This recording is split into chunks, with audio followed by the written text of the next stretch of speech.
ہمارے فقہ اور محدثین کا تھا، جن فقہ نے ان اختلافات کو لکھا، کتابوں میں مدون کیا، لیکن ان کے دلوں میں آپس میں ایک دوسرے کے لیے کوئی چپقلیش اور بغض اور حسد اور عناد کا جذبہ نہیں تھا۔ تو یہ امت کا ایک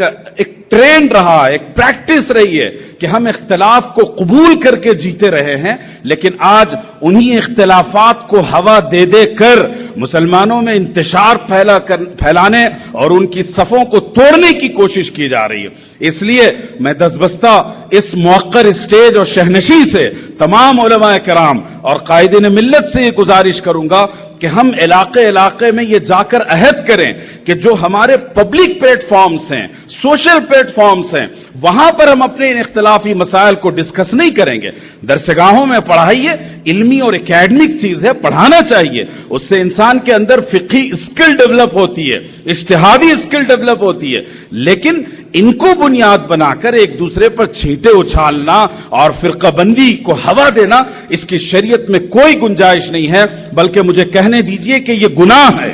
اس لیے کہ آقا علیہ الصلوۃ والسلام کے مشن اور کاز کو نقصان پہنچانے کی کوشش ہے۔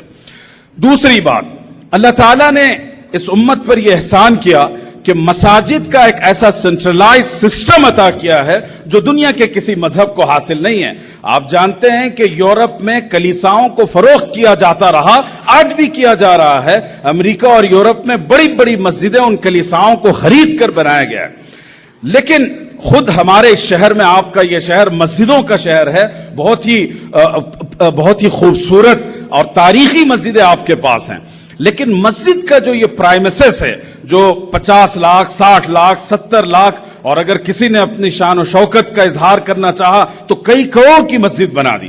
لیکن یاد رکھا جائے کہ اس کا استعمال ہم کتنا کرتے ہیں؟ 24 گھنٹے میں بمشکل 2.5 گھنٹے اتنے بڑے پرائمسس کا استعمال ہوتا ہے۔